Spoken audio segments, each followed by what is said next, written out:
د نشهیي توکو استعمال له هغو ټولنیزو ستونزو څخه ګڼل کیږي چې د فرد، کورنۍ او ټولنې پر ژوند منفي اغېز کوي. د جلال آباد ښار اوسیدونکی ملک هجرت الله سینځی د نشهیي توکو د مخنیوي او متعدینو د درملنې په اړه د امیرالمؤمنین حفظه الله د فرمان هرکلی کوي او دا ګام د ټولنې، کورنۍ او راتلونکي نسل لپاره ګټور بولي. امیر صاحب مومنین چې کوم فرمان صادر کړی د مواد مخدرې په ارتباط باندې، د دغه فرمان موږ هرکلی کوو. ډېر ښه ټکي ته اشاره کړې ده، واقعا چې د دغه اشخاصو د خلکو مخه ونیول شي، د دې تاداوي وشي. دا هغه خلک دي چې هم جامع ته هم خپل کورنۍ ته یو ګواښ دی. د جلال آباد ښار یو بل اوسیدونکی عبید الله بیا دغه فرمان د هرکلي ترڅنګ وایي کله چې د معتادو کسانو درملنه وشي او بیرته عادي ژوند ته راستانه شي، نو کولی شي خپلې کورنۍ ته خدمت وکړي او د ټولنې فعال غړی وګرځي.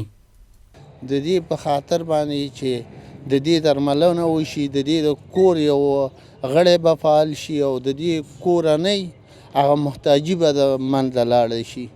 نو موږ د ټولو د دې جامع د خلکو نه، که هغه علما دي، که هغه پوهې دانشمندان دي، د هغوی ټولو نه غوښتنه کوو چې په دې فرمان کې امیرالمؤمنین ملاتړ وکړي.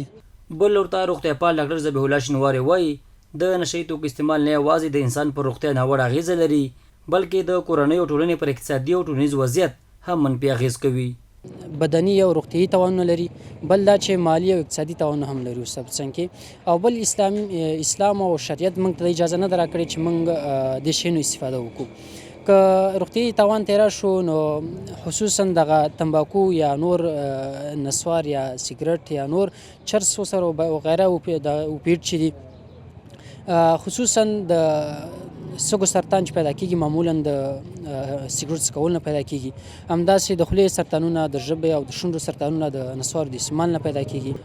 ورسره څنګ کې شراب دي چې الله تعالی موږ ترې نه منع کړي و، او غټ تاوان یې هم دا ده چې ځیګر سیروزس ورکوي، یعنې ځیګر خرابوي او له منځه وړي. روغتیاپالان او عام خلک په دې باور دي چې د معتادینو درملنه او بیرته ټولنې ته د هغوی راګرځول د بشري ځواک د پیاوړتیا، اقتصادي ودې او ټولنیز ثبات لپاره مهم ګام دی.